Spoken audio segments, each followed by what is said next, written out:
Winning the home game is a rare achievement in business, but the moment a company secures its absolute local dominance, it immediately faces a much larger, far more dangerous test, surviving the expansion into the unknown. IDENTI Healthcare has thoroughly conquered its home territory. They have successfully captured approximately 70% of the Israeli hospital market. Recently, they raised 27 million shekels from institutional investors in a Tel Aviv IPO. This capital injection marks a definitive pivot. They are abandoning the safety of a self-funded, bootstrapped operation and accelerating into a high-burn growth model. The math dictates the strategy. The Israeli market offers stability, but the United States offers 6,500 individual hospitals and a total addressable market exceeding $16 billion. Buying into this stock today is a direct wager on executive execution. You're betting that the management team can take the exact playbook that created a local monopoly and scale it across a massive, highly fragmented foreign market. Having a flawless working product at home only buys you a seat at the table. It does not automatically grant you a viable, profitable business model in America. Inside a modern operating room, highly trained nurses and surgeons are routinely forced to act as inventory clerks.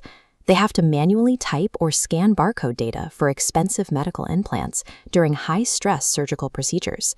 This excerpt from the company's financial filings details the fallout of that manual process.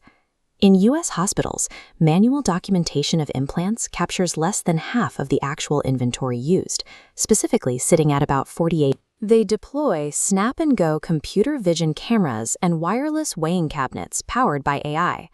AI, or artificial intelligence, refers to systems that can process visual and physical data to automatically identify objects without requiring human input.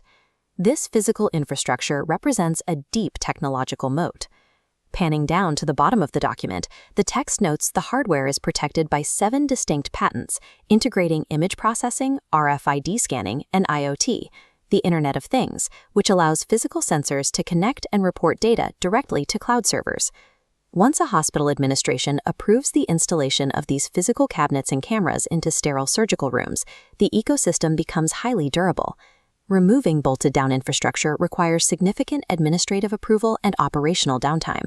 The company's competitive advantage relies on physical friction. They alter the literal floor operations of the medical staff, making their hardware incredibly difficult to rip out and replace.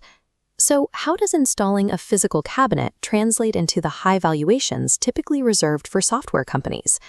The company relies on a 2-stage revenue engine. The first stage is the upfront initial sale of the physical hardware, getting the actual box installed in the operating room. The second stage is the software lock-in. The hardware must connect to the IDENTI platform cloud system to process the hospital's data. This forces the client into a high-margin, monthly recurring subscription. This model is known as SaaS, or Software as a Service, where users pay an ongoing fee for cloud-based tools rather than a one-time software purchase. This table breaks down revenue by product type and proves the transition to software is driving top-line growth. For the first half of 2025, SaaS revenue reached over 3.1 million shekels, heavily outpacing the 1.8 million generated by physical product sales. This creates a specific financial trade-off. Selling enterprise hardware to hospitals requires long, bureaucratic sales cycles that delay the initial cash flow. But once the system is live, the ongoing software subscription guarantees a massive lifetime value per customer.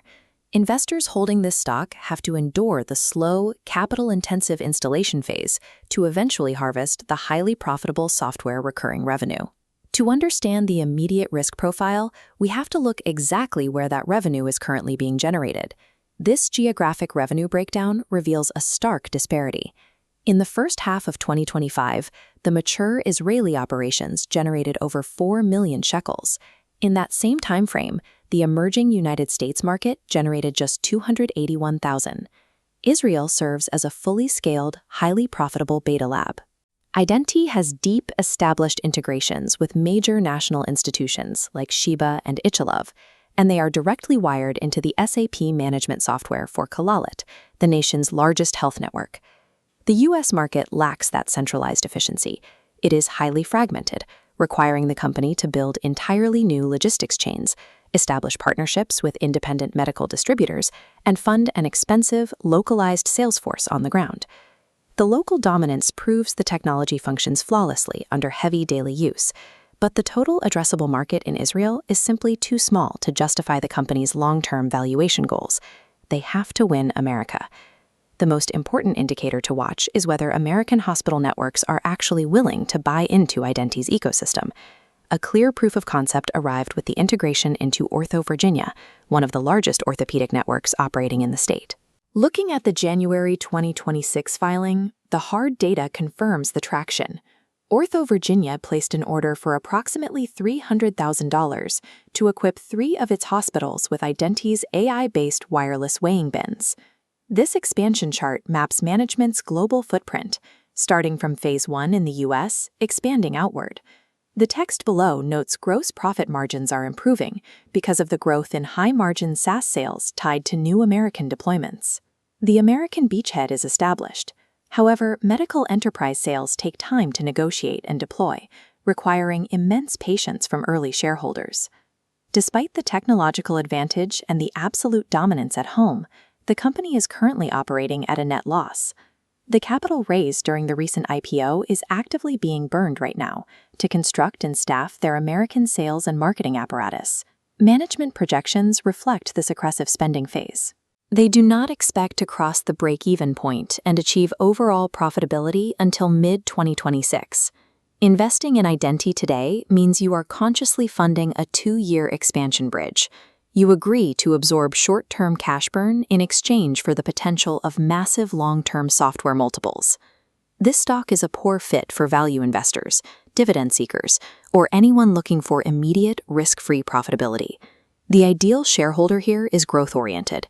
You need a firm understanding of how hardware-enabled software models scale, and you must possess a minimum time horizon of 2 to 3 years. Moving forward, the single most important metric to track in their upcoming earnings reports is the ratio of their U.S. revenue growth against their quarterly cash burn rate. IDENTI is attempting to build a highly complex, capital-intensive commercial bridge across a very deep, treacherous financial canyon.